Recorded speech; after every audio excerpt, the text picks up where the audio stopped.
కనుక మరి పోయిన వారంలో ఒక మాట మీకు అట్లా టచ్ చేసి ముగించాను. ఈరోజు కొన్ని విషయాలు నేను మీకు జ్ఞాపకం చేస్తాను. మనమందరం కూడా పరిశుద్ధపరచబడాయి ప్రభు బిడ్డలంగా ఈ లోకంలో జీవిస్తూ పరలోకములో చేరటానికి ఆయన చేసిన ప్రాణత్యాగం ఏమిటి? ఎఫెసీయులకు రాసిన పత్రిక 5వ అధ్యాయం 27వ వచనం నుండి మనం చదివితే, ఎఫెసీయులకు రాసిన పత్రిక 5వ అధ్యాయం 27వ వచనం నుండి చదివితే పౌలు గారు మరి మన నిమిత్తము ఏ రీతిగా ఆయన ప్రాణాన్ని పెట్టాడో దాన్ని గుర్తు చేస్తున్నాడు. మనము ఏ రీతిగా తండ్రి దగ్గర నిలబడాలో ఆ విషయాన్ని జ్ఞాపకం చేస్తున్నాడు. అటువలే క్రీస్తు కూడా సంఘమును ప్రేమించి అది కలంకమైనను ముడతైనను అట్టిది మరి ఏదైనను లేక పరిశుద్ధమైనది గాను నిర్దోషమైనది గాను మహిమగల సంఘము గాను ఆయన తన ఎదుట దానిని నిలబెట్టుకునవలనని వాక్యముతో ఉదక స్నానము చేత దానిని పవిత్రపరచి పరిశుద్ధపరచుటకై దాని కొరకు తను తాను అప్పగించుకొనెను. దేవునికి స్తోత్రం చెప్పండి. ఇప్పుడు బైబిల్ ఎవరు చూడొద్దు, తలపైకి లేపు. రైట్, వినండి ప్రియులారా. యేసు ప్రభు వారు ఎందుకు ఆయన తనకు తానుగా సిలువకు అప్పగించుకున్నాడు అనంటే, మనమందరం కూడా పరిశుద్ధంగా ఆయన ఎదుట నిలబడ్డానికి, కల్మషం లేకుండా, మచ్చ లేకుండా, డాగు లేకుండా ప్రభు దగ్గర మనం నిలబడడానికి. అయితే ఒక 3 విషయాలు నేను ఈరోజు ప్రాముఖ్యంగా మీకు జ్ఞాపకం చేస్తాను, జాగ్రత్తగా వినండి. ఒక వ్యక్తి శుద్ధుడు కావడానికి 3 విషయాలు ఉన్నాయి. ఒకటి ఏమిటి అంటే దేవుని యొక్క వాక్యం. చదువుదాం ఆ మాటను. 27వ వచనములోనే 1, 2, 3, 4, 5వ లైన్కి రండి. దానిని నిలబెట్టుకునవలని వాక్యముతో ఉదక స్నానము చేత దానిని పవిత్రపరిచి. అంటే వాక్యం ఏం చేస్తుంది అనంటే మనిషి జీవితాన్ని ఏం చేస్తుందంట? పవిత్రపరుస్తుంది. కనుక ప్రతి ఆదివార దినమందు దేవుని యొక్క వాక్యాన్ని నువ్వు వినాలి. అలాగే ప్రతిరోజు కూడా ఉదయం కానీ సాయంత్రం కానీ నువ్వు దేవుని యొక్క వాక్యాన్ని చదవాలి. ఎందుకు అనంటే దేవుని వాక్యము మానవ పాపపు జీవితాన్ని ఎత్తి పడుతుంది.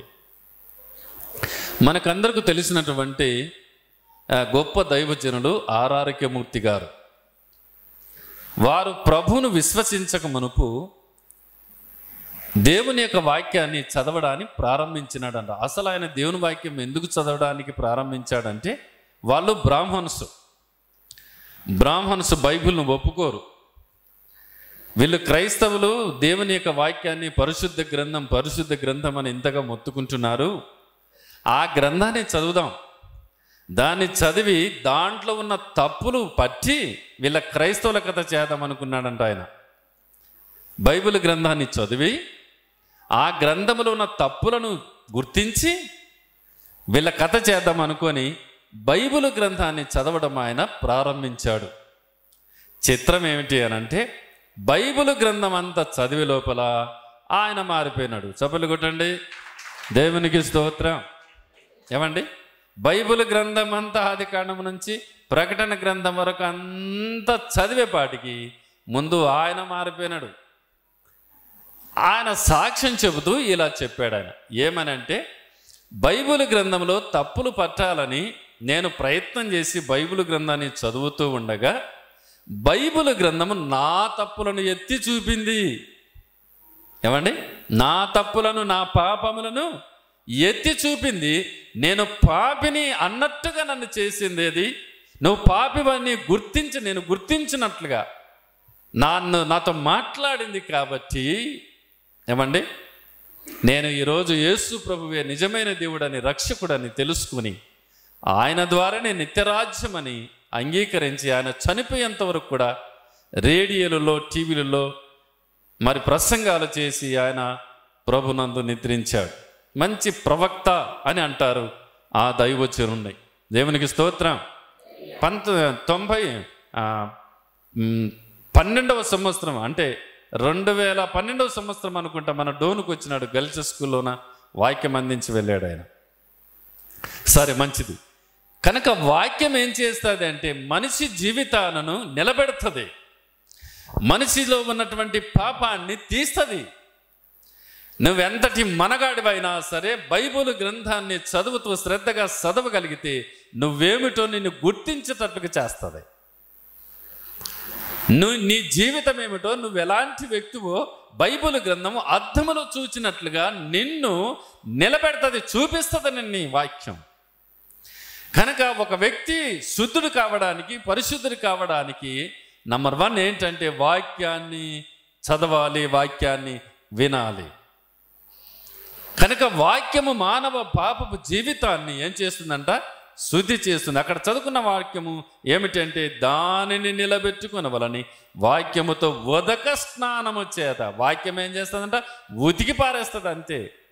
ఉదకము అనేటువంటిది మనం చూస్తాము పాదరసములలో, దానిలో ఉంటుంది చూడండి ఉదకం అనేది. అది కంప్లీట్గా చూపిస్తుందంట లోటు ఎంత ఉందో అనేది. ఏమండి? అలాగ మనం చెప్పుకుంటూ ఉంటే వాక్యము మానవ పాపపు జీవితాన్ని ఉతికి ఆరేస్తుంది మన భాషలోన చెప్పాలంటే. అందుకే బైబిల్ గ్రంథం ఏం చెబుతుందంటే నా వాక్యము బండను బద్దలు చేయు శుద్ధ వంటిది కాదా అన్నాడు. ఇక్కడ ఒక మాట నేను మీకు చెప్పాలి. బండను బద్దలు చేస్తుంది సుత్తె, కానీ సుత్తెను బద్దలు చేసేది ఏంది? అర్థమైందండి? బండను ఎంత బండనైనా ఈ సుత్తెతోటి బండను బద్దలు చేస్తారు, కానీ సుత్తెను బద్దలు చేసేది ఏముంది? సుత్తెని అది బద్దలు చేయలేదు. నువ్వెంతన్నా కొట్టది సపరేట్ కాకుండా ఉంటుంది అది. కనుక ప్రియులారా, వాక్యము సుత్తె లాంటిది. ఎంత బండనైనా, ఎంత కఠినాత్మునైనా మానవ జీవిత హృదయాలను పగలగొట్టి పాడేసి నువ్వు పాపివని గుర్తించినట్లుగా చేస్తుంది దేవుని వాక్యం. రెండవదిగా మనం చూస్తే నా వాక్యము అగ్ని వంటిది కాదా? అగ్నిలోన ఏదైనా సరే కరిగిపోతుంది కదండి. అగ్నిలో చెప్పండి, అగ్నిలోన ఏ రాడు పెట్టినా ఖచ్చితంగా అది కాగాల్సిందే. కనుక వాక్యము మానవ జీవితాలను ఏం చేస్తుంది?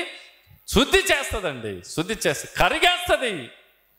అప్పుడప్పుడు కొంతమంది క్రైస్తవులు ఇలా సాక్ష్యం చెప్తున్నారు, నేను చాలా కఠినుడనండి, నేను చాలా కోపిష్ఠుడనండి, కానీ అదల్లా పోయింది. అంటే వాక్యం ఏం చేసింది? ఆ మనిషి జీవితాన్ని మార్చి పడేసింది. ఏమండి? శుద్ధి చేసి పాడేసింది. మెత్తని హృదయాన్ని ఎంత లావు రాడు కాయబెట్టినా తర్వాత శుద్ధితో కొడుతుంటే ఎట్లా వంగాలంటే అట్లా వంగుతుంది, అది వచ్చుతుంది దేవుని యొక్క వాక్యం. ప్రియుల మూడవదిగా మనం చూస్తే సాకలవాణి సబ్బు వంటిది కాదా? ఏమండి? మొన్న కరోనా వచ్చిన సమయంలోన ఏం పెట్టుకోమంటున్నారు? సబ్బు పెట్టుకోండి చేతులకు, ఏళ్ళకి, ఇంటి వెనక 20 సెకండ్లు కదా. కరోనా టైంలో స్టార్టింగ్ ఏం చేయాలా? 20 సెకండ్లు ఇంటికి వెళ్ళిన తర్వాత సబ్బుతోటి శుద్ధి చేసుకొని. ఇప్పుడు సబ్బు తర్వాత అన్నీ ఏటవన్నీ ఇవి తెచ్చినారులేని, ఏమంటుందని శానిటైజర్ తెచ్చినారు, ఇంకేమేమి ఉండాలి దండికి వచ్చినాలి. మొట్టమొదట వాళ్ళు వాడింది కూడా ఏంటి? సబ్బు. 20 సెకండ్లు చేతులు బయటికి వెళ్ళి ఇంటికి వచ్చిన తర్వాత 20 సెకండ్లు బాగా శుద్ధి చేసుకోవాలి. కనుక ఇంకో మాట ఇక్కడ నేను చెప్పాలి, వినండి ప్రియులారా. సబ్బు ఏ మురికినైనా పోగొడుతుంది, కానీ సబ్బుకి ఏదైనా మురికి అంటుకుంటుందా? ఏమా? సబ్బుకు మురికి అంటుకుంటుందా? మురికి అంటుకోదు. అందుకే దేవుని వాక్యము ఎంత అద్భుతం అండి. నా వాక్యం బండను బద్దలు చేయి సుత్య వంటిది కాదా? నా వాక్యం అగ్ని వంటిది కాదా? నా వాక్యం సాకలవాణి సబ్బు వంటిది కదా. సబ్బు ఏం చేస్తుంది? మొత్తం బట్టలకున్న కల్మసాన్ని కంప్లీట్గా మురికినంత శుద్ధి చేస్తుంది. ఇప్పుడు వచ్చినాయిలేండి టీవీలలో ఎన్ని అడ్వర్టైజ్మెంట్లు. ఒకడేమో ఒక సర్ఫ్ పెట్టుకుంటాడు, ఇంకొకడేమో ఇంకో సర్ఫ్ పెట్టుకుంటాడు. నీది పని చేయదు, ఇదిగో ఇది పని చేస్తుంది, ఇదిగో దీన్ని వాడండి అని అడ్వర్టైజ్మెంట్. ఒకదానికి మించి ఒకదాని. ఫస్ట్ బొగ్గు తిక్కుతుంటే మనం పండ్లకి స్టార్టింగ్లో బొగ్గు తిక్కుతుంటిమి, అవసరమైతే ఇసుకని నిన్నగా చేసి మెత్తని ఇసుక తిక్కుతుంటిమి, అవసరమైతే ఉప్పు వేసుకొని తిక్కుతుంటిమి. ఇప్పుడు ఎన్ని పేస్టులు కదండి. ఫస్ట్ కోల్గేట్ పేస్ట్ వచ్చా, ఆ తర్వాత క్లోజప్ వచ్చా, తర్వాత ఇంకా ఎన్ని వచ్చాను, ఇంకా రెడ్ వచ్చా, అన్నీ ఎన్నో కలర్లు ఎన్నో. ఏది ఏమైనా పండ్లను శుద్ధి చేయడానికి అవి వాడతాం కదండి, పండ్లను శుద్ధి చేయడానికి. ఇక సర్పోట్లు ఏదైనా సబ్బులైనా బట్టలను శుద్ధి చేయడానికి, అలాగే మన ఒళ్ళును శుద్ధి చేయడానికి కూడా ఎన్నో సబ్బులు. ఈ రీతిగా సబ్బు అనే మాటను మనం చూస్తే ఇవన్నీ కూడా ఎదుట ఉన్నటువంటి వాటిని శుద్ధి చేస్తాయి, కానీ వాటికి మాత్రం కల్మసమే మాత్రము అంటుకోదు. ఎంత చక్కగా పరిశుద్ధాత్మ దేవుడు వాటిని చెప్పాడండి. నా వాక్యము బండను బద్దలు చేయి సుత్తె వంటిది, నా వాక్యము అగ్ని వంటిది, కరిగేస్తుంది ఏ వ్యక్తులైనా కూడా. నా వాక్యము సాకలవాణి సబ్బు వంటిది, శుద్ధి చేస్తుంది. కనుక ప్రియులారా, మొట్టమొదటిగా ఒక క్రైస్తవుడు దేవుని దగ్గరకు వచ్చిన తర్వాత వాక్యముతో శుద్ధి చేయబడాలి. ఏమా చెప్పండి, దేంతో శుద్ధి చేయబడాలి? వాక్యముతో శుద్ధి చేయబడాలి. నీకు చదువు రాదనుకో, ఆదివారం దినమందు మిస్ కాకుండా దేవుని వాక్యం విన్నట్లయితే ఆ వాక్యం నీ జీవితాన్ని శుద్ధి చేస్తుంది. ఇక రెండవదిగా మనం చూద్దాము. చూడండి, రెండవది ఏమిటి? యోహాను రాసినటువంటి మొదటి పత్రికలోన మొదటి అధ్యాయము 7వ వచనాన్ని చూడండి. ఇక రెండవ మాటను మనం అక్కడ చూస్తాం. మొదటి యోహాను రాసిన మొదటి పత్రిక భాగంలో మొదటి అధ్యాయం 7వ వచనం. అయితే ఆయన వెలుగులోనున్న ప్రకారము మనమును వెలుగులో నడిచిన ఎడల మనం అన్యున్న సహవాసము గలవారమై ఉందుము. అప్పుడు ఆయన కుమారుడైన యేసు రక్తము ప్రతి పాపమును కడిగేస్తుంది.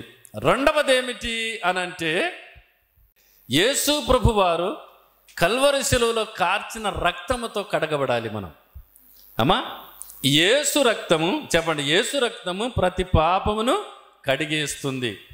ఎంత ఘోర పాపి అయినా, ఎంత దుర్మార్గుడైనా యేసు ప్రభు పాదాల దగ్గరికి వచ్చి, ప్రభువా నేను పాపిని తండ్రి అని పగిలిన హృదయముతో పశ్చాత్తాప పడితే తప్పకుండా ఆయన కుమారుడైన యేసు రక్తము ప్రతి పాపాన్ని ఏం చేస్తుంది చెప్పండి? కడిగేస్తుంది. కనుక యేసు ప్రభు రక్తముతో కడగబడాలి. ఎడ్ల యొక్కయు మేకల యొక్కయు రక్తము మానవ పాపపు జీవితాలను తీసివేయలేదు అని హెబ్రీయులకు రాసినటువంటి పత్రికలో ఉంది. ఏమండి, ఈ ఎడ్లను ఈ పశువులను ఎందుకు వధిస్తున్నారు అనంటే మానవ పాపపు ప్రాయశ్చిత్తం కొరకు రక్తాన్ని చిందించబడాల. అయితే వీటిని బైబిల్ గ్రంథం ఏం చెబుతుంది చూడండి, ఒకసారి చదువు. హెబ్రీయులకు రాసిన పత్రిక, హెబ్రీయులకు రాసినటువంటి పత్రికలోన చూద్దాం ఒకసారి మనం.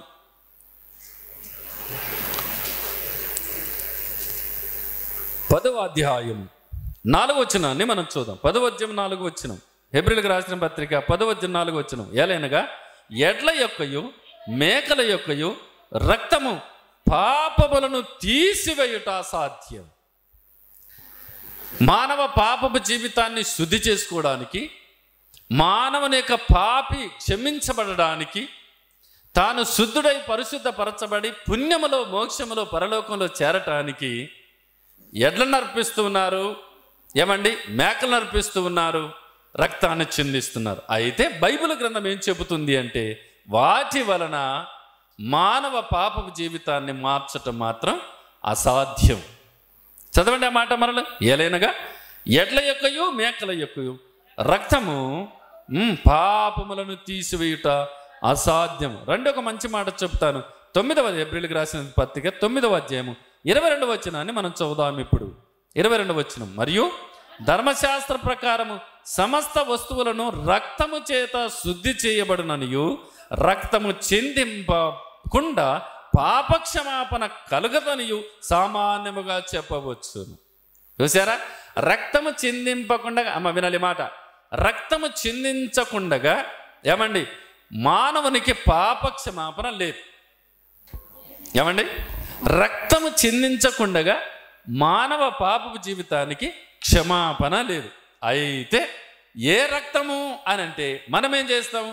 ఎడ్లను కదా, మేకలను అర్పించి ఆ రక్తాన్ని ద్వారా మనం శుద్ధి చేయబడుతున్నాం అనుకుంటున్నాం. కానీ బైబిల్ ఏం చెబుతుందంటే వాటి ద్వారా మానవ జీవితానికి శుద్ధి లేదు అని చెబుతుంది. రండి ఇప్పుడు చదువుదాం. హెబ్రీయులకు రాసిన పత్రిక 9వ అధ్యాయం 12వ వచనాన్ని మనం చదువుదాం ఇప్పుడు. మేకల యొక్కయు కోడల యొక్కయు రక్తముతో కాక రండి చదువుదామన్నమాట.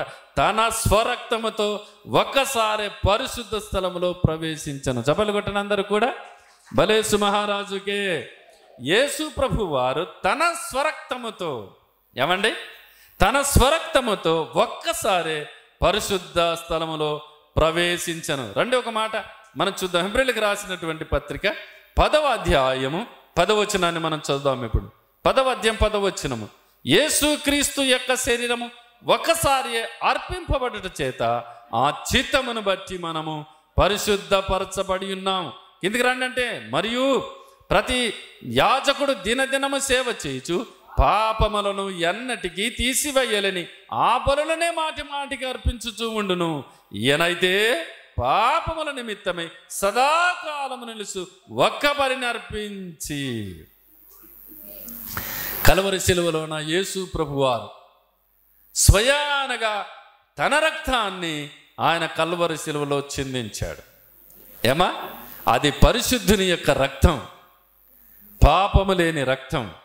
ఏమండి, మైల మచ్చ లేనటువంటి క్రీస్తు యొక్క రక్తం. దానిని పేతురు ఎంత స్పష్టంగా వివరిస్తున్నాడో మనం చూద్దాం. రండి, పేతురు రాసిన మొదటి పత్రిక 1వ అధ్యాయము 19వ వచనాన్ని మనం చదువుదాం. అమూల్యమైన రక్తము చేత అనగా నిర్దోషమును నిష్కలంకమునగు గొర్రెపిల్ల వంటి క్రీస్తు రక్తము చేత విమోచింపబడితరని మీరు ఎరుగుదురు కదా. చూసారా, ఆ రక్తాన్ని గురించి చెప్తున్నాడు పేతురు, వర్ణిస్తున్నాడు. ఏమని? అమూల్యమైన రక్తం. ఏమండి? నిర్దోషము నిష్కలంకమునగు గొర్రెపిల్ల వంటి క్రీస్తు యొక్క రక్తము. ఈ రక్తము మానవ పాపపు జీవితాన్ని శుద్ధి చేస్తుంది. దేవునికి స్తోత్రం చెప్పండి. 95వ సంవత్సరం అనుకుంటా, నంద్యాల దగ్గర బండి ఆత్మకూరు అని ఒక ఊరుంది. అమ్మా వినాలి, బండి ఆత్మకూరు అని ఊరుంది. ఆ ఊరికి 2 రోజుల మీటింగ్కి నన్ను అక్కడ పిలిచారు. పిలిచినప్పుడు ఆ మీటింగ్ అయిన తర్వాత భోంచేసినాం. ఒక చక్కటి ఇల్లు, మనం అంటాం చూడండి, బీరువలా కట్టుకున్నాడు ఇల్లు అంటుంటాం చూడండి, చక్కగా కట్టుకున్నాడు. ఆ ఇంట్లో నాకు భోజనం పెట్టి అక్కడ కూర్చోబెట్టారు. ఇక వాళ్ళు భోజనం చేస్తున్నారు. ఆ ఇల్లు చక్కగా వాక్యాలు ఎంత చక్కగా రాసుకున్నాడు అనుకుంటే, వాక్యాలు అన్ని వాక్యాలే పెట్టుకొని రాసుకున్నాడు. నేను ఆ ఇంట్లో కూర్చొని ఆ వాక్యాలన్నీ చదివి ఆ ఇల్లంతా అట్ట కల్లారా చూసి నేను ఇలా అనుకున్నా, ప్రభువా, ఒక మనుషుడు కట్టిన ఈ ఇల్లు ఇంత అందంగా ఇంత చక్కగా ఈ వాక్యాలతో అలంకరింపబడి ఉంటే మరి నువ్వు కట్టేటువంటి రాజ్యం ఎలా ఉంటుంది? నువ్వు కట్టేటువంటి నీ రాజ్యం ఎలా ఉంటుంది? నువ్వు కట్టే ఆ పట్టణం, మా కొరకు నిర్మిస్తున్న ఆ పట్టణం, మా కొరకు సిద్ధపరుస్తున్న ఆ రాజ్యం ఎలా ఉంటుంది అని అక్కడ కూర్చొని, యేసుని రాజ్యం పరలోక రాజ్యం అది ఎంతో అందము, పరమందు దూతలు పొగడుచు యేసు గానము చేస్తురు అంటూ చివరి వచనాన్ని పాడదాం. ఇప్పుడు ఒకసారి కూర్చోనలా దాని మీద చివరి వచనాన్ని, యేసుని రక్తం పరిశుద్ధ రక్తం అది ఎంతో విలువ కలది, ఆ రక్తముతో కడగబడిన నీవు పరమును చేరుతావు. చప్పట్లు కొడదాం అందరూ కూడా. హల్లెలూయా. 2 వచనాల ముందు అలా పెట్టి చివరి వచనాన్ని, ఆ రాజ్యంలో చేరాలి, ఆ పట్టణంలో చేరాలి, ఆ ప్రభు దగ్గరికి వెళ్ళాలంటే యేసు రక్తముతో మనిషి కడగబడాలి. యేసు ప్రభు వారు కలువరి శిలువలో కార్చిన రక్తము ఏమిటి? పేతురు ఏం చెప్తున్నాడు? అమూల్యమైన రక్తము, నిర్దోషమును నిష్కలంకమునగు గొర్రెపిల్ల వంటి క్రీస్తు రక్తము, కల్మస్సము లేని రక్తము యేసు ప్రభు వారి రక్తం, మచ్చలేనిది, అమూల్యమైనది. ఏమండి? ఆ రక్తముతో మానవ జీవితం కడిగివేయబడాలని, మానవ పాపపు జీవితము తుడిచివేయబడాలని, మన పాపములను మనము ఒప్పుకొని నేరలా ఆయన నమ్మదగిన వాడు నీతిమంతుడు గనక ఆయన మన పాపములను క్షమించి సమస్త దుర్నీతి నుండి పవిత్రులుగా చేయును. యోహాను రాసిన మొదటి పత్రిక 1వ అధ్యాయం 9వ వచనం. మన పాపములను మనం ఎప్పుడైతే యేసు ప్రభు దగ్గర ఒప్పుకుంటామో ఆయన నమ్మదగిన వాడును నీతిమంతుడు గనక మన పాపములను క్షమించి సమస్త దుర్నీతి నుండి పవిత్రులుగా చేయును. హల్లెలూయా చెబుదామా? కనుక యేసు ప్రభు రక్తముతో మానవ పాపపు జీవితానికి శుద్ధి ఉంది, విమోచనం ఉంది. ఏమండి? కనుక యేసు ప్రభు రక్తముతో మనం కడగబడాలి, వాక్యముతో కడగబడాలి. చెప్పండి. రెండవదిగా యేసు చెప్పండి రక్తముతో కడగబడాలి. యేసు రక్తము ప్రతి పాపమును కడిగేస్తూ ఉంది. ఏమండి? మొదటిది ఏంటి చెప్పండి? దేవుని యొక్క వాక్యముతో మనం శుద్ధి చేయబడాలి. రెండవది యేసు రక్తముతో శుద్ధి చేయబడాలి. మూడవదిగా చూద్దాము, చూడండి, రండి మనము చూద్దాం. మూడవది ఏమిటో చూద్దాము. మొదటి తిమోతి రాసినటువంటి పత్రిక, ముందు తీతు రాసిన పత్రిక చూద్దాం. 3వ అధ్యాయం 5వ వచనాన్ని చూద్దాం. తీతు రాసిన పత్రిక 3వ అధ్యాయం 5వ వచనం చదవమ్మా. మనము నీతిని అనుసరించి చేసిన క్రియల మూలముగా కాక తన కనికరము చొప్పున పునర్జన్మ సంబంధమైన స్నానము ద్వారాను పరిశుద్ధాత్మ మనకు నూతన స్వభావము కలగజేయుట ద్వారాను మనను రక్షించెను. పరిశుద్ధాత్మ మానవ జీవితాన్ని నూతన పరుస్తూ ఉంది కనుక పరిశుద్ధాత్మ ద్వారా మనిషి శుద్ధి చేయబడాలి. ఏమండి? పరిశుద్ధాత్మ ఏం చేస్తుందంట? మనిషి జీవితాన్ని శుద్ధి చేసి నూతన ఒక క్రొత్త వ్యక్తిగా మారుస్తుంది. ఏమండి? అందుకే పాతవి గతించనిదిగో సమస్తము క్రొత్తవాయను. కనుక పరిశుద్ధాత్ముడు ఏమి చేస్తాడు అంటే నూతన స్వభావాన్ని, నూతన హృదయాన్ని, నూతన మనస్సును, నీ జీవితాన్ని ఒక నూతనమైన వ్యక్తిగా చేస్తుంది. ఒక క్రొత్తగా జన్మించినటువంటి శిశువు ఎలా ఉంటాడో ఆ రీతిగా మారుస్తూ ఉంది. హల్లెలూయా చెప్పండి అందరూ కూడా. ఒకసారి ఒక మంచి దైవజనుడు, అగస్టిన్ అన్నటువంటి దైవజనుడు, యేసు ప్రభు నమ్ముకోక మునుపు చాలా భయంకరంగా తిరిగినటువంటి వ్యక్తి. యేసు ప్రభుని ఎప్పుడైతే నమ్ముకున్నాడో తాను బైబిల్ పట్టుకొని వీధులలో పత్రికలు పంచుకుంటూ ఆయన సువార్తను ప్రకటించేవాడు. ఒకసారి తాను ప్రభుని నమ్మక ముందు ప్రేమించినటువంటి ఒక అమ్మాయి అతనికి ఎదురుపడింది. కానీ ఆమెను పట్టించుకోకుండా పత్రికలు పంచుకుంటూ వెళ్ళిపోతున్నాడు. అప్పుడు ఆమె అంటుందంట, అగస్టిన్ నేను నేను నేను నీ గర్ల్ ఫ్రెండ్ని అని అంటుందంట. ఆమె అరుస్తుందంట బజార్లోనే, అగస్టిన్ నేను గుర్తుపట్టలేదనండి, నేను గర్ల్ ఫ్రెండ్ని అంటే ఆయన ఇట్లా వెనక్కి తిరిగి చూసి, అమ్మా ఇప్పుడున్న అగస్టిన్ నువ్వు అనుకున్న అగస్టిన్ కాదు, నువ్వు అనుకున్న అగస్టిన్ చచ్చిపోయినాడు. నీతో సహవాసం చేసినటువంటి అగస్టిన్ ఏమైపోయినాడు? చచ్చిపోయినాడు. ఇప్పుడున్న అగస్టిన్ దేవుని బిడ్డ. హల్లెలూయా. నువ్వు అనుకున్న అగస్టిన్ కాదు ఇక్కడ ఉండేది. ఆశ్చర్యపోయిందంట. ఏమిటి అంటే పరిశుద్ధాత్మ దేవుడు ఆ మనిషిని ఒక నూతనమైన వ్యక్తిగా చేశాడు. పాపపు జీవితం నుండి విడుదల చేసి పాపినని ఒప్పింపచేసి, ఎక్కడుంది ఆ మాట? చూద్దాము, చూడండి. యోహాను సువార్తలోన పరిశుద్ధాత్మ దేవుడు ఏం చేస్తాడో ప్రభువారే లోకములో ఉన్నప్పుడు చెప్పిన ఒక మాట నేను మీకు జ్ఞాపకం చేస్తాను. నేను వెళ్ళిపోవట మీకు ప్రయోజనకరము. రండి 16వ అధ్యాయం యోహాను సువార్త 16వ అధ్యాయము 8వ వచనాన్ని చూద్దాం. యోహాను సువార్త 16వ అధ్యాయం 8వ వచనం. ఆయన వచ్చి పాపమును గూర్చి, నీతిని గూర్చి, తీర్పును గూర్చి లోకమును ఒప్పుకొన చేయును. పరిశుద్ధాత్మ వచ్చినప్పుడు, పరిశుద్ధాత్మ మనను దర్శించినప్పుడు మనల్ని ఏం చేస్తుందంట?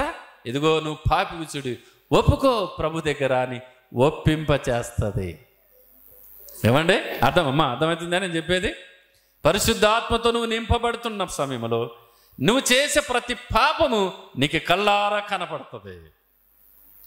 అప్పుడు నువ్వు ఒప్పుకోకుండా ఉండలేవు, యాడ్చకుండా ఉండలేవు. ఖచ్చితంగా నిన్ను ఒప్పింప చేస్తుంది. నువ్వు పాపివని ప్రభు దగ్గర ఒప్పుకొని చేస్తుంది. ఆ తర్వాత నిన్ను శుద్ధి చేస్తుంది. ఒక నూతనమైన వ్యక్తిగా నిన్ను మారుస్తుందండి పరిశుద్ధాత్మ దేవుడు. అందుకే వాక్యము ద్వారా మనము శుద్ధీకరించబడాలి. యేసు ప్రభు రక్తముతో శుద్ధీకరించబడాలి. పరిశుద్ధాత్మ ద్వారా మానవ జీవితము శుద్ధీకరించబడాలి. ఏదో వస్తున్నాము పోతున్నాము వింటున్నాము అనుకుంటే నిన్ను నువ్వు మోసపరుచుకున్నట్లే. అర్థమవుతుందా? ఎప్పుడైనా సరే పరిశుద్ధాత్మ దేవుడా నన్ను ఒక్కసారి దర్శించు, నా జీవితంలో వ్యతిరేకమైనది ఏదున్నా ఒప్పింపచేయి, నేను ఒప్పుకుంటా ప్రభు దగ్గర అని ఎప్పుడైనా ప్రార్థన చేసావా? చేయకపోతే ఈరోజు నువ్వు ఆ ప్రార్థన చేయి. ఆత్మదేవుడా నన్ను దర్శించు, నా దేవునికి ఆయాసకరమైనది ఏది ఉన్నా నన్ను ఒప్పింపచేయి, నన్ను ఒప్పుకునేటట్లుగా చేయి, నన్ను ఒప్పుకునేటట్లుగా చేయి అని నువ్వు ప్రార్థన చేస్తే పరిశుద్ధాత్మ దేవుడు నిన్ను ఒప్పింపచేస్తాడు. నువ్వు మరిచిపోయిన నువ్వు చేసి నీకు గుర్తు లేనటువంటి పాపాన్ని కూడా గుర్తు చేసి, ఇదిగో పలాని పాపం నువ్వు చేసావు చూడని నిన్ను ఒప్పుకొన చేసి, నిన్ను ఒప్పింపచేసి, ప్రభు దగ్గర కన్నీరు కార్చేట్లు చేసి నిన్ను ఒక నూతనమైన వ్యక్తిగా చేస్తుంది పరిశుద్ధాత్మ. హల్లెలూయా, హల్లెలూయా. ఈ రీతిగా మనము శుద్ధీకరించబడాలి. ఇక వాక్యాన్ని గురించి చాలా విషయాలు చెప్పొచ్చు, యేసు ప్రభు రక్తం గురించి చాలా విషయాలు చెప్పొచ్చు, పరిశుద్ధాత్మను గురించి చాలా విషయాలు చెప్పొచ్చు. కానీ మీకు అర్థం కావడానికి కాస్త అట్లా మీకు చెప్పాను ప్రియులారా. ఇక చాలా లోతైన విషయాలు ఇందులో ఉన్నాయి. ఒకవేళ ఆత్మదేవుడు మనకు అది అనుగ్రహిస్తే దాన్ని ధ్యానించుకుంటూ వెళ్ళిపోదాము. ఏమండి, ఇప్పుడు చెప్పండి, మరి వాక్యము ద్వారా నీ జీవితాన్ని శుద్ధి చేసుకుంటున్నావో లేదో ఒకసారి ఆలోచన చెయ్యి. యేసు ప్రభు రక్తంతో నువ్వు కడగబడ్డావా లేదా ఒకసారి ఆలోచన చెయ్యి, ఒకసారి ఆలోచన చెయ్యి. మొన్నటి దినమందు నేను బేస్తవారం మంగళవారం అనుకుంటాను. మంగళవారం, సోమవారం రోజు అమ్మను భూస్థాపన చేసే మంగళవారం రోజు ఆ తెగదొడ్లో ఓ పిల్లడు నెల ముందుగానే డేట్ తీసుకున్నాడు. అన్నా నేను తప్పిపోయినాను అంటే మా నాన్నల ద్వారా వాళ్ళ కుటుంబం, వాళ్ళ నాన్నల కుటుంబం రక్షింపబడి తెగదొడ్డు నుండి రేగలపాడికి ఆరాధనకు వచ్చేవారు. మా తర్వాత తర్వాత నేను కొన్ని రోజులు అక్కడ వెళ్ళిన తర్వాత జేజి నాన్న చేశాడు. ఇప్పుడు వేరే సేవకు అక్కడ ఉండి పరిచయం చేస్తున్నాడు. ఆ అబ్బాయి లోకంలో కలిసిపోయి చాలా కష్టాలు పడి ఆ దేవుడు తనని మొత్తినందువలన రిటర్న్ అయినాడు, మరలా మార్పు పొందాడు. అతడు నాకు ఫోన్ చేసినాడు. కర్నూలు ప్రేయర్ స్టార్ట్ చేసినప్పుడు, కర్నూలు ప్రేయర్ స్టార్ట్ చేసినప్పుడు దాదాపుగా 4-5 వారాలుగా అబ్బాయికి ఫోన్ చేసిన, కర్నూలులో ఉన్నావు కదరా, రా మనం ప్రేయర్ పెట్టాం, రా ఇక్కడ రా నువ్వు అంటే, వస్తా అనుకుంటూనే ఉన్నాడు. కానీ ఒక్కరోజు కూడా రాలే. అయితే ఈడు ప్రార్థనకు రాడు, ఏంటి చేయాలి ఫోన్ అని మనకు ఫోన్ చేయడం మానేసిన. చిత్రం ఏంటో తెలిసిన, వాడు ఫోన్ చేసాడు. ఏమండి, ఫోన్ చేశాడు. మొన్న ప్రేయర్ పెట్టాలని ఆశ డేట్ నెల ముందు కానీ నేను పలానా రోజు ప్రేయర్ పెట్టుకోలే, నువ్వే రావాలన్నా, మీరే పునాది కదా, నువ్వే వాక్యం చెప్పాలా అంటే డేట్ ఇచ్చాము. మరి అమ్మ సోమవారం రోజు భూస్థాపన చేసాం, చాలా బాధలో ఉన్నాం. అప్పుడు ఉదయం ఫోన్ చేశాడు, అన్న ఎట్లా చేయాలా మరి అంటే, నువ్వు వస్తావా రాలేవా అంటే, నేనన్నా దేవుని పరిచర్య ఖచ్చితంగా వస్తాను, మాట ఇచ్చినా నీకని. ఆ రోజు సాయంత్రం వెళ్ళిపోయాం. ప్రియులారా, చిత్రం ఏమిటి అని అంటే, వాడు సాక్ష్యం నాకు ముందుకు చెప్పలేదు, కానీ నేను వాక్యం చెప్పిన తర్వాత అతడు సాక్ష్యం చెప్తున్నాడు. వాక్యం కూడా ఏమని చెప్పాడు, ఈడ 3 గంటలప్పుడు నా ఇంట్లో నేను మోకరించి, ప్రభా ఏం చెప్పమంటావు అక్కడ, నేనైతే చాలా దుఃఖంలో ఉన్నాను, చాలా బాధలో ఉన్నాను, తల్లి కనపడలేదన్న వేదన నాకుంది, అయితే నీ దగ్గర తల్లి ఉందనే సంతోషం నాకుంది, అయినా ఎందుకో దుఃఖాన్ని ఆపుకోలేకపోతున్నాను, నన్ను ఏం చేయమంటావు, మాట ఇచ్చినాను అతనికి, నేను చెప్పాలా ఏం చెప్పమంటావు అని ఆ 3 గంటల వేళలో నేను ప్రార్థనలో కూర్చున్నప్పుడు ప్రభు నాకు చూపించిన వాక్యం ఏమిటి అంటే, ప్రియులారా ఏం చెప్పమన్నాడు తెలిసిన, ఇదిగో యెరూషలేము నుండి యెరికో పట్టణానికి దిగి వెలుచున్నటువంటి వ్యక్తి దొంగల చేత చిక్కబడి కొన ప్రాణముతో ఉన్నాడు, చెప్పు అక్కడ అన్నప్పుడు అదే వాక్యాన్ని అక్కడ చెబుతూ సూటిగా లాస్ట్లో కూర్చున్నాడు అబ్బాయి. ఆ వెనకాల ఏదో ఎక్కడో నీ జీవితంలో మిస్టేక్ జరిగింది, అందుకే దేవుడు నేను దెబ్బ కొట్టాడని ఆత్మదాన్ని నన్ను ప్రేరేపింపజేసి సూటిగా మనతో మాట్లాడుతూ వెనకాల కూర్చున్నాడు. ఆత్మదేవుడు ఎందుకో నీతో మాట్లాడుతున్నాడు ఈరోజు. ఇదిగో నువ్వు ఎక్కడో తప్పిపోయి ఈరోజు ఒప్పుకో, నువ్వు దేవుడు నన్ను ప్రేరేపించి నీతో మాట్లాడుతున్నాడు అని వెనకాల కూర్చున్నాడు. కుర్చీ చేసుకొని కూర్చున్నాడు. వానికి యాక్సిడెంట్ అయింది, సరిగ్గా నడవలేడు, వెనక కూర్చున్నాడు. సూటిగా మాట్లాడుతున్నాడు అని దేవుడు ఈరోజు నీతో మాట్లాడుతున్నావు. నువ్వెక్కడో దేవునికి వ్యతిరేకంగా జీవించావు, ఎక్కడో తప్పిపోయావు, నువ్వు ఈరోజు ఒప్పుకో, ఆత్మదేవుడు నిన్ను ప్రేరేపిస్తున్నాడు అంటే వాడు కళ్ళు మూసుకొని చెయ్యి ఎత్తి పైకి ఎత్తుతున్నాడు. ఎస్, ఆ తర్వాత వచ్చి ఏం నేను సాక్ష్యం చెప్తున్నా అంటే, నేనే షాక్ అయినాను అసలు. అన్న కర్నూలు ప్రేయర్ స్టార్ట్ చేసినప్పుడు 4 వారాలుగా వరుసగా ఫోన్ చేసినాడు, కానీ నేను రాలేకపోయాను. అయితే చిత్రం ఏంటి తెలిసిన, వాడు లోకంలో కలిసిపోయి విగ్రహారాధనకు వెళ్ళిపోయి ఎక్కడో కర్ణాటక గుజరాత్ రాష్ట్రంలోన ఏదో శనేశ్వరి దేవుడా ఏదో ఉన్నాడని అక్కడ వెళుతున్నాడంట. ఆ గుడిలోకి అడుగు పెడుతున్న సమయంలో నేను కాల్ చేశానంట.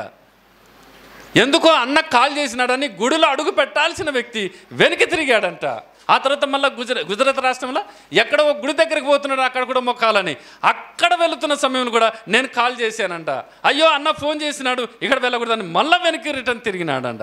మళ్ళీ దీనికి చెన్నై ప్రాంతంలో ఎక్కడో జీపు వేసుకొని పోతున్న సమయంలో మళ్ళీ నేను ఫోన్ చేశానంట. చూడండి, అసలు నాకు షాక్ అయినా నేనైతే. ఎస్, పరిశుద్ధ ఆత్మదేవుడు ఖచ్చితంగా నిన్ను విడిచిపెట్టాడు. ఏమండి, నిజంగా ఆ రోజు అన్న ఫోన్ చేయకపోతే, నిజంగా నేను అన్న మాట తీసేసిన, వస్తానన్నా అని మాట ఇస్తున్నాను, రాకుండా పోతున్నాను, ఎక్కడ తిరుగుతున్నాను, దేవుడు తగిన దెబ్బ నాకు కొట్టినాడు అంతే. ఈరోజు యాక్సిడెంట్ అయింది, నడవలేకపోతున్నాను, నాకు బుద్ధి వచ్చింది అని వాడు చెప్తుంటే, ఎస్, పరిశుద్ధాత్మ దేవుడు మానవ పాపపు జీవితాన్ని ఏం చేస్తాడు చెప్పండి? ఒప్పింపచేస్తాడు. హల్లెలూయా చెప్పండి. అతడు కన్నీటితో ఏడ్చుకుంటూ చెప్పాడు, నా మనసు మార్చుకుంటున్నాను, అందుకే నేను అన్ననే రావాలా, అన్ననే వాక్యం చెప్పాలని తీర్మానం చేసుకున్నాను. అన్న బాధలో ఉన్నాడు, వస్తాడు రాడు అని డౌట్తో ఫోన్ చేశాను. లేదు, వచ్చేసినాడు, ఇప్పటి నుంచి దేవుని బిడ్డగా బతుకుతానని సాక్ష్యం చెప్తున్నాడు. అవును, పరిశుద్ధాత్మ దేవుడు మానవ పాపపు జీవితాన్ని ఒప్పింపచేస్తాడు. నిన్ను విడిచిపెట్టాడు ఆయన. ఏమండి, నిన్ను విడిచిపెట్టాడు ప్రియులారా, ఒప్పింపచేస్తాడు నిన్ను అంతే. దేవునికి స్తోత్రం చెప్పండి. హల్లెలూయ. కనుక ఇలాంటిగా మన జీవితాలను శుద్ధి చేసుకున్నట్లయితే ఒకానొక రోజు ఆయన ఎదుట మనము, ఇప్పుడు మనం ఎఫెసీ 5:27 చదువుకున్నట్లుగా మహిమ కలిగిన సంఘముగా ఆయన దాన్ని నిలబెట్టుకునవలనని ఉదక స్నానము చేత, వాక్యమైన ఉదక స్నానము చేత శుద్ధి చేయడానికి ఆయన తనకు తానుగా సిలువకు అప్పగించుకొనెను. ఎందుకు ఆయన అప్పగించుకున్నాడు అంటే మనము బాగుండడానికి కదా. ఎందుకు ఆయన సిలువకు అప్పగించుకున్నాడు అని అంటే మనము శుద్ధి చేయబడ్డానికి. ఎందుకు ఆయన ప్రాణాన్ని త్యాగం చేశాడు మన కొరకు. యెషయా గ్రంథం 53 చివరి వచనంలో అంటాడు, ఆయన తన ప్రజల కొరకు తన ప్రాణాన్ని ధారపోసాను అనే మాట ఉంటుంది అక్కడ. కనుక తన ప్రాణాన్ని ధారపోసాడు మన కొరకు. ఎందుకంటే తెలుసిన మనము శుద్ధి చేయబడాలి అని. అందుకే యాకోబు కుటుంబ సభ్యులు నిలబెట్టాడు. ఆదికాండం 35:3 ఎదుగో మనం లేచి బేతేలునికి వెళ్ళాలి, ఏదో మీలో ఉన్న దేవతలు పాడేసేయండి, మీ వస్త్రాలు మార్చుకునండి, మిమ్మును మీరు సూచిపరచుకునండి. పరిశుద్ధత లేకుంటే మందులు అడుగు పెట్టకూడదని కుటుంబ సభ్యులను నిలబెట్టి మరి ఈ మాటను చెబుతున్నాడు కుటుంబ సభ్యులకు. దేవుని బిడ్డలారా, మధ్యాహ్న కాలం వేళ దేవుడు నీతో మాట్లాడుతున్నాడు. దేవుని వాక్యముతో నువ్వు శుద్ధి చేయబడు, యేసు రక్తముతో నువ్వు శుద్ధి చేయబడు. ఆత్మదేవుడా, నన్ను దర్శించు, నన్ను ఒప్పింపచేయి, నన్ను శుద్ధి చేయి, నన్ను ఒక నూతనమైన వ్యక్తిగా నన్ను మార్చుము తండ్రి అని నువ్వు ప్రార్థన చేసినట్లయితే, ఎస్, ఒకరోజు వాక్యము ద్వారా నువ్వు శుద్ధీకరించబడి, రక్తం ద్వారా శుద్ధీకరించబడి, ఆత్మ ద్వారా శుద్ధీకరించబడి ఒక మహిమ కలిగిన వ్యక్తిగా ప్రభు దగ్గర నిలబడతారు. కళ్ళు మూసుకుందాము, ప్రార్థన చేసుకుందాం. అందరూ కూడా ఒక నిమిషం అందరూ మోకరించండి.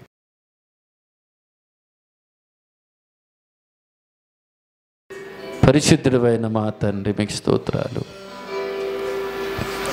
మీ వాక్యము ద్వారా, మీ రక్తము ద్వారా, మీ ఆత్మ ద్వారా మమ్మల్ని మీరు శుద్ధి చేస్తున్నందుకు స్తోత్రాలు నాయన.